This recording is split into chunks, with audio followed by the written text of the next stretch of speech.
y a quelque chose qui me chiffonne. Vous voyez? Pourquoi? Pourquoi? Bienvenue dans les Pourquoi de Natacha. Les beaux jours arrivent et une question me taraude.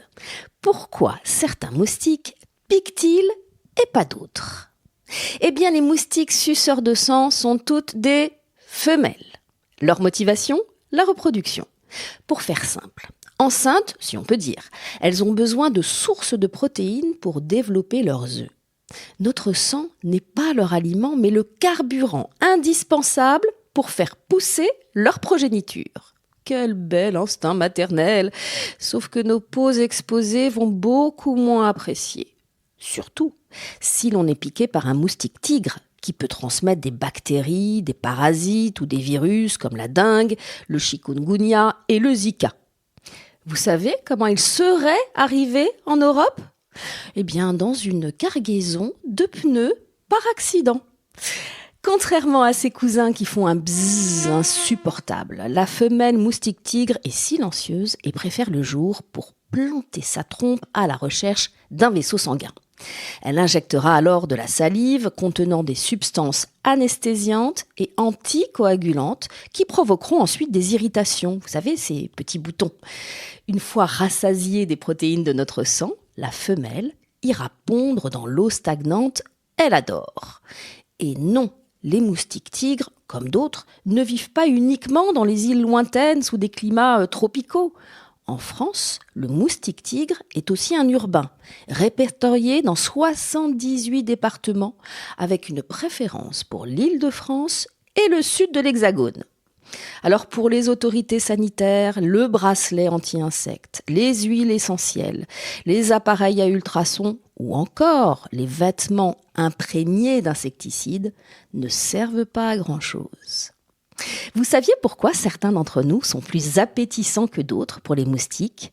Et ce n'est pas une question de sang sucré ou acidulé, comme le disait si poétiquement ma mère. Non, tout est question de senteur. Malgré la complexité de l'odeur humaine, une étude a pu analyser les composants qui rendraient folles nos moustiques.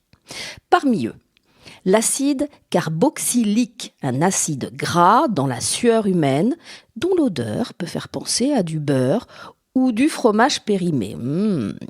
Il y a aussi l'acétoïne, produit par les microbes cutanés. Alors ne pensez pas que passer sa journée à se doucher pour sentir le savon dupera les moustiques. Au contraire, le savon pourrait stimuler leur intérêt, sauf s'il dégage une forte odeur de noix de coco. Alors, en attendant de mieux comprendre le microbiome de notre peau pour repousser les moustiques, rien de mieux que des vêtements amples, longs et clairs, la raquette de tennis électrifiée ou la traditionnelle moustiquaire. Beaucoup optent aussi pour les sprays contenant du DEET ou de l'IR3535, que de jolis noms. Ces substances actives sont les répulsifs les plus utilisés au monde. Ils modifient le comportement de l'insecte en perturbant ses perceptions olfactives. Mais attention à ne pas être trop méchant. Les moustiques ont un rôle positif dans l'écosystème. Oiseaux, batraciens, chauves-souris et autres libellules et araignées en raffolent. Par ailleurs, comme les abeilles, les moustiques se nourrissent principalement de nectar de fleurs et aident ainsi à la pollinisation, c'est-à-dire à la reproduction d'une grande majorité des plantes et des fleurs de la planète. Alors pour finir, posons-nous des questions éthiques et profondes que nous inspire ce petit insecte. Comment limiter sa prolifération sans le décimer ? Quels impacts auront les recherches en cours pour modifier génétiquement son organisme ?